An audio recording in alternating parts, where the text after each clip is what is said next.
Donc si on prend l'exemple du cube, le cube a 6 faces avec tous ses côtés égaux. Mais quand on perçoit le cube, il n'a toujours que 3 faces. Alors que quand on l'imagine ou quand on le perçoit, il peut avoir ses 6 faces. Jusque là on est d'accord, j'espère.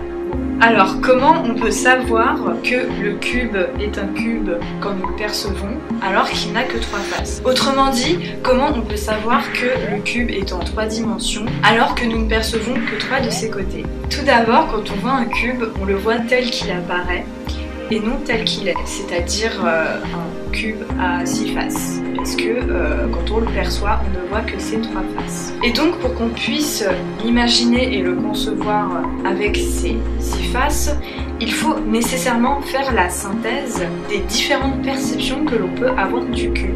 Et on voit ces différentes perceptions en bougeant le cube. Sauf que c'est bien beau de faire des synthèses à chaque fois que l'on bouge des objets pour savoir précisément leur définition, mais en réalité, si on n'avait pas de mémoire, on ne pourrait pas faire ces synthèses. Et on ne se rend pas compte de ces synthèses justement parce qu'elles se font de manière automatique, et ça c'est très important de le souligner. Il n'y a pas besoin qu'il y ait de temps justement pour que l'on puisse imaginer et concevoir que le cube a 6 faces.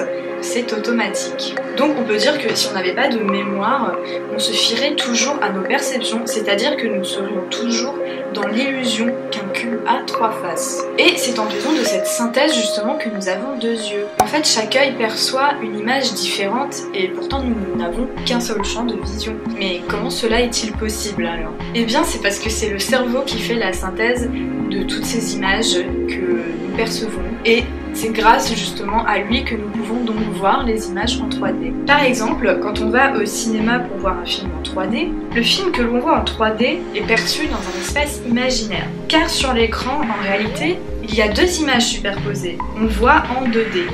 On voit la réalité entre guillemets quand on n'a pas encore mis les lunettes, et quand on met les lunettes, notre cerveau va transformer cette image 2D en image 3D. On se rend bien compte alors que nous ne voyons pas les choses réellement telles qu'elles sont. Nous sommes, pouvons-nous dire, en proie à certaines illusions.